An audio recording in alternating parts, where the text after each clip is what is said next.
വളരെ പ്രയാസകരമായിട്ടുള്ളൊരു കാര്യം. ഞാൻ ആ കുട്ടിയെ കണ്ടപ്പം കുഞ്ഞ് അത് കരയുന്നവരുടെ ഒരു അവസ്ഥ നമുക്കാർക്കും ഉൾക്കൊള്ളാൻ കഴിയാത്തൊരു പ്രയാസവും വേദന ഉണ്ടാക്കുന്ന ഒരു ഇൻസിഡൻ്റാണ്. പിന്നെ ഇപ്പം അവിടെ ചെന്നപ്പോഴും അതിന് സ്വാഭാവികമായിട്ടും വേദനയും കാര്യങ്ങളും ഉണ്ടാകും. പക്ഷെ വെറും 9 വയസ്സ് മാത്രം പ്രായമുള്ളൊരു കുഞ്ഞ് ഇങ്ങനെ ഒരു അപകടം പറ്റി വീണു കൈയൊടിയാന്നൊക്കെ പറയുമ്പോൾ തന്നെ അത് വീട്ടുകാർക്ക് ഉണ്ടാക്കുന്ന പ്രയാസം എത്ര വലുതായിരിക്കും എന്ന് ആലോചിക്കുക. വെറുതെ ഒന്ന് നിലത്ത് വീണാൽ പിന്നെ ഒരു തൊലി ഉരിഞ്ഞു പോയിട്ടൊരു ചെറിയ മുറിവായാൽ തന്നെ കുട്ടികൾക്ക് എന്തെങ്കിലും പറ്റിയ വീട്ടുകാർക്ക് സഹിക്കില്ല. അപ്പം അങ്ങനെ 2 വലിയ പൊട്ടൽ, അവർ പറയുന്ന കൈ ഇങ്ങനെ കുത്തിയാണ് വീണ്. അപ്പോൾ ഇവിടെ 2 വലിയ പൊട്ടൽ അപ്പം തന്നെ ഉണ്ടായിട്ടുണ്ട്. ആ 2 പൊട്ടലും കൊണ്ട് 24-ാം തീയതി അവർ ചിറ്റൂർ ആശുപത്രിയിൽ പോയി. ചിറ്റൂർ ആശുപത്രിയിൽ പോയപ്പോൾ അവിടെ ചെയ്യാൻ കഴിയില്ല, നിങ്ങൾ പെട്ടെന്ന് ജില്ലാ ആശുപത്രിയിലേക്ക് കൊണ്ടുപോയിക്കോ എന്ന് പറയുമ്പോൾ ചിറ്റൂരിലെ ആശുപത്രിക്കാർ കാണിച്ച ഒരു ഗൗരവമുണ്ട്. അവരതിനെ സീരിയസ് ആയി കണ്ടതുകൊണ്ട് അങ്ങോട്ടേക്ക് കൊണ്ടുപോകാൻ പറഞ്ഞു. അത് പക്ഷേ അതിൻ്റെ ശേഷമുള്ള അപ്രോച്ചിൽ ഉണ്ടായിട്ടില്ല എന്നുള്ളതാണ് കാര്യങ്ങൾ ചോദിക്കുമ്പോൾ മനസ്സിലാക്കുമ്പോൾ അവർ പറയുന്നതിനനുസരിച്ച് കാര്യങ്ങൾ മനസ്സിലാക്കുമ്പോൾ പിന്നെ ബോധ്യപ്പെടുന്നത്. അവിടെ ചെന്നു നിങ്ങൾ റിപ്പോർട്ട് ചെയ്ത പോലെ തന്നെ പ്ലാസ്റ്റർ ഇട്ടു പെട്ടെന്ന് അയച്ചു.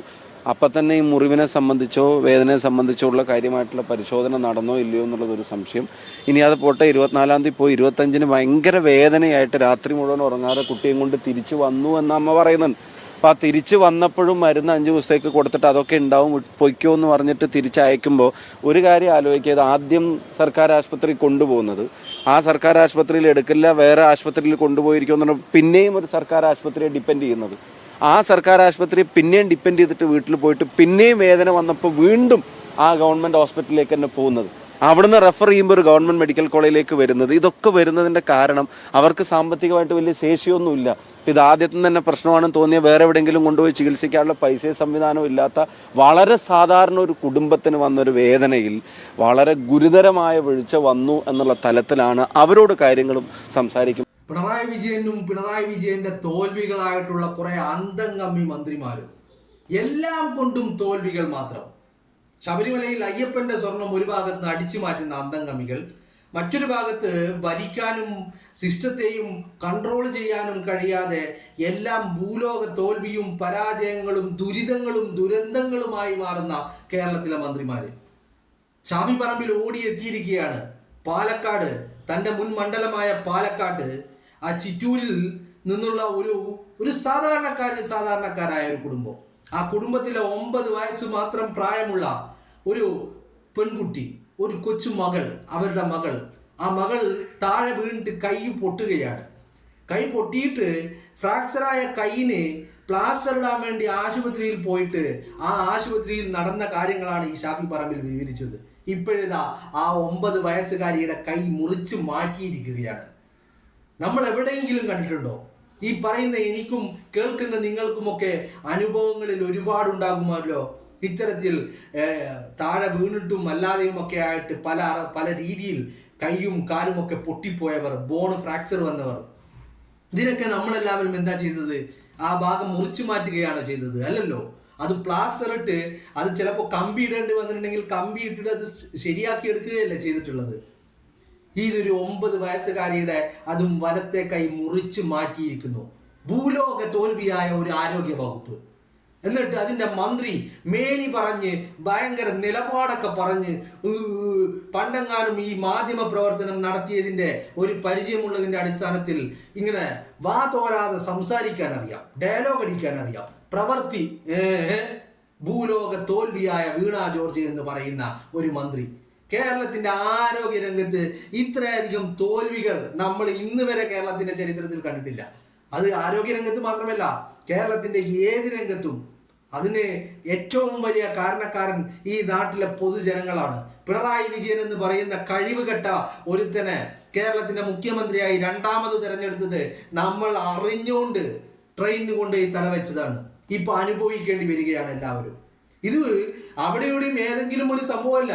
കഴിഞ്ഞ ദിവസം കോട്ടയത്ത്, കഴിഞ്ഞ മാസമല്ലേ കോട്ടയത്ത് നിങ്ങൾ കണ്ടത്, രോഗിയുടെ കൂടെ ബൈസ്റ്റാൻഡറായി വന്ന അമ്മ, ആ അമ്മയുടെ തലയിലേക്ക് ആ ബിൽഡിംഗ് ഒന്നായിട്ട് ഇടിഞ്ഞു പൊളിഞ്ഞു വീണ് ആ അമ്മ മരിക്കുന്നത്.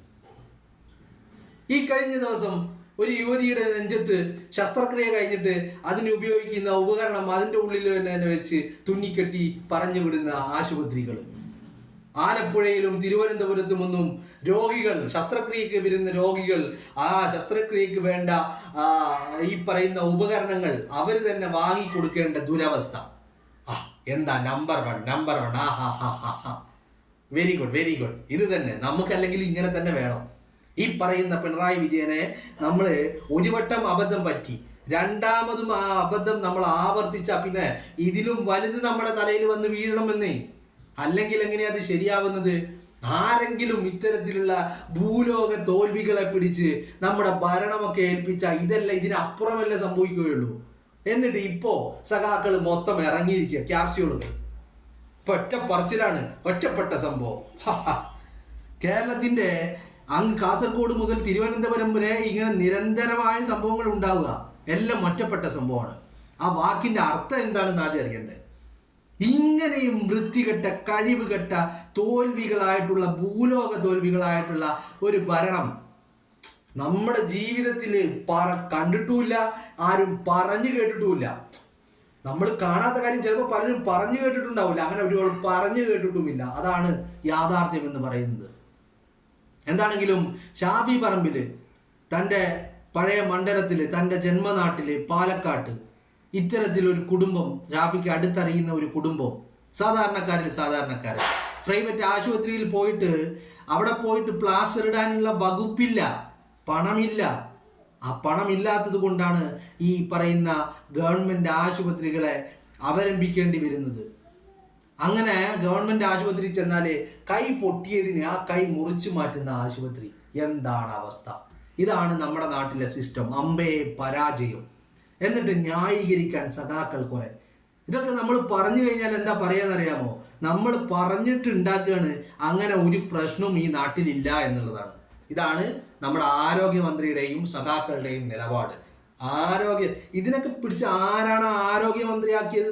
സോഷ്യൽ മീഡിയകളിലുള്ള ഈ പറയുന്ന ഡയലോഗടിയും ഈ നിലപാട് പറച്ചിലും കൊണ്ടുള്ള പരിപാടി മാത്രമേ അറിയാവൂ. അതിനപ്പുറത്തേക്ക് പ്രാവർത്തികമായിട്ട് കർമ്മം ചെയ്യാൻ ഈ പറയുന്ന പിണറായി വിജയന്റെ മന്ത്രിസഭയിലോ പിണറായി വിജയനോ അറിയില്ല. അതിനെങ്ങനെയാ മോഹൻദായം വളഞ്ഞ കൗക്കോലും വളയുമെന്നല്ലേ, പിന്നെ എന്താ പറഞ്ഞിട്ട് കാര്യം?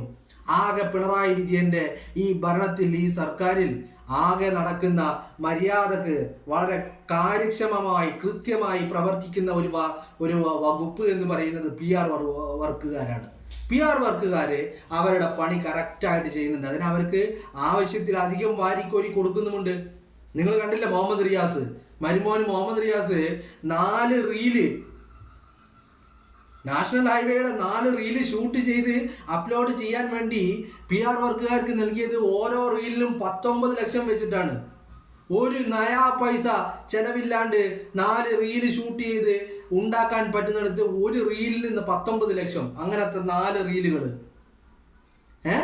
അപ്പോൾ PR വർക്കുകാർക്ക് വാരിക്കോരി കൊടുക്കുന്ന ഈ പറയുന്ന പിണറായി സർക്കാരെ വാരിക്കോരി കൊടുക്കുന്നത് കൊണ്ട് തന്നെ PR വർക്കുകാരെ ആവശ്യത്തിലധികം ചെയ്തു കൊടുക്കുന്നുണ്ട്. അത് മാത്രമാണ് കാര്യമായിട്ട് നടക്കുന്നത്. പച്ച നുണകൾ. അയൽവാസിയുടെ കുഞ്ഞിന്റെ തന്തയാവുന്ന പരിപാടി പോലും നടത്തുന്ന മുഹമ്മദ് റിയാസിനെ പോലെയുള്ള ആളുകൾ. അമ്പേ പരാജയമായി മാറിയിരിക്കുന്ന ആരോഗ്യ വകുപ്പ്. അങ്ങനെ എല്ലാം. പിന്നെ വിദ്യാഭ്യാസ വകുപ്പിന്റെ കാര്യം പറയേണ്ടതില്ല, അതിൻ്റെ ആളുടെ അവസ്ഥയും പറയേണ്ട കാര്യമില്ല. അങ്ങനെ ഓരോന്നും എണ്ണി പറയാനാണെങ്കിൽ ഒരുപാടധികം. എന്നിട്ട് ഇതൊക്കെ മറച്ചു പിടിക്കാൻ വേണ്ടി പ്രതിപക്ഷത്തിരിക്കുന്ന പലരെയും സ്ത്രീകളെ മുന്നിൽ നിർത്തിക്കൊണ്ട് ഭീഷണിപ്പെടുത്തുക, ഈ സ്ത്രീകളെ കൊണ്ട് മാധ്യമങ്ങളുടെ മുന്നിലേക്ക് തള്ളിവിട്ടുകൊണ്ട് അവരെ കൊണ്ട് പല ആരോപണങ്ങളും ഉന്നയിപ്പിക്കുക. എന്നിട്ട് മാധ്യമങ്ങളെ കൂടി തങ്ങളുടെ വരുതിയിലാക്കിക്കൊണ്ട്, അല്ലെങ്കിൽ മാധ്യമങ്ങളിൽ പ്രവർത്തിക്കുന്ന പലരെയും തങ്ങളുടെ കൈകളിലാക്കിക്കൊണ്ട്, അവർക്ക് പല പ്രലോഭിപ്പിച്ചുകൊണ്ട്, അവർക്ക് പല വാഗ്ദാനങ്ങളും നൽകിക്കൊണ്ട് മാധ്യമങ്ങൾ ഈ പറയുന്ന സ്ത്രീകൾ പറയുന്ന വാക്കുകളുടെ പിന്നാലെ നടക്കുക.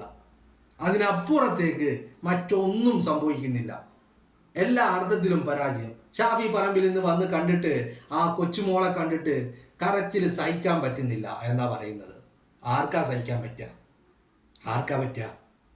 നമ്മുടെ വീട്ടിലൊക്കെ നമ്മുടെ മക്കൾക്ക് ഒന്ന് താഴെ വീണ് കഴിഞ്ഞാൽ നമുക്ക് നെഞ്ചു പിടയൂലേ? ഇതൊരു 9 വയസ്സുള്ള ഒരു പെൺകുട്ടി. ആ പെൺകുട്ടിക്ക് തൻ്റെ കൈ എല്ലിന് ബോണിന് 2 ഫ്രാക്ചർ വീണ് അത് പൊട്ടിപ്പോയി. അതിന് ആ കൈ അങ്ങോട്ട് മുറിച്ച് മാറ്റുക എന്നൊക്കെ പറഞ്ഞാൽ ആർക്കാ സഹിക്കാൻ പറ്റുക? ആർക്കേ പറ്റുമോ? ഈ കേട്ട് നിൽക്കുന്ന നിങ്ങൾക്കോ പറയുന്ന എനിക്കോ സഹിക്കാൻ പറ്റുമോ? സങ്കല്പിക്കാൻ പറ്റുമോ? എന്നിട്ടല്ലേ സഹിക്കല്? ഇത് സങ്കല്പിക്കാൻ കഴിയുന്നുണ്ട്. നമ്മുടെ വീട്ടിലെ കൊച്ചിന് ഇങ്ങനെ ഒരു അവസ്ഥ ഉണ്ടായാൽ നമുക്കത് എങ്ങനെ സഹിക്കാൻ കഴിയും? ഇത് തന്നെയല്ലേ ഒരു ഒരു കൊച്ചു മോള്, 9 വയസ്സ് മാത്രം പ്രായമുള്ള ഒരു മോള്, അതിൻ്റെ വലത്തെ കൈ താഴെ വീണ് പൊട്ടിയിട്ട് ആ കൈ അങ്ങോട്ട് മുറിച്ചു മാറ്റി. എന്താ സിസ്റ്റം അല്ലേ? ചികിത്സക്ക് പോയെടുത്ത് ചികിത്സ ഇതാണ്, ആ പൊട്ടിയ കൈ അങ്ങ് മുറിച്ചു മാറ്റുക. എന്താ അടിപൊളി, നല്ല എല്ലാം കൊണ്ടും നമ്പർ 1 ആയ സിസ്റ്റം. നമുക്ക് ഇതിന് വലിയത് നമ്മളെ തലയിൽ വീഴാനുണ്ട്. കാരണം അത്രയും വലിയ അപരാധമല്ല നമ്മൾ ചെയ്തു വെച്ചത്. ഇങ്ങനെയും ഭൂലോക തോൽവിയായിട്ടുള്ള ആളുകളെ ആരെങ്കിലും പിടിപ്പിച്ച് രണ്ടാമത് വിജയിപ്പിച്ചു കൂടുമോ? അനുഭവിക്കണല്ലേ? ഇതിലും വലുത് നമ്മൾ അനുഭവിക്കണല്ലേ? അനുഭവിച്ചിട്ടില്ലെങ്കിലല്ലേ പിന്നെ പറഞ്ഞിട്ട് കാര്യമുള്ളൂ. ഇനി നമ്മളൊക്കെ അല്ലെങ്കിൽ പറയാൻ നമുക്ക് എന്താ അവകാശമല്ലേ? നമ്മളല്ലേ വിജയിപ്പിച്ചു വിട്ടത്. അപ്പം അനുഭവിക്കുക, അതന്നെ.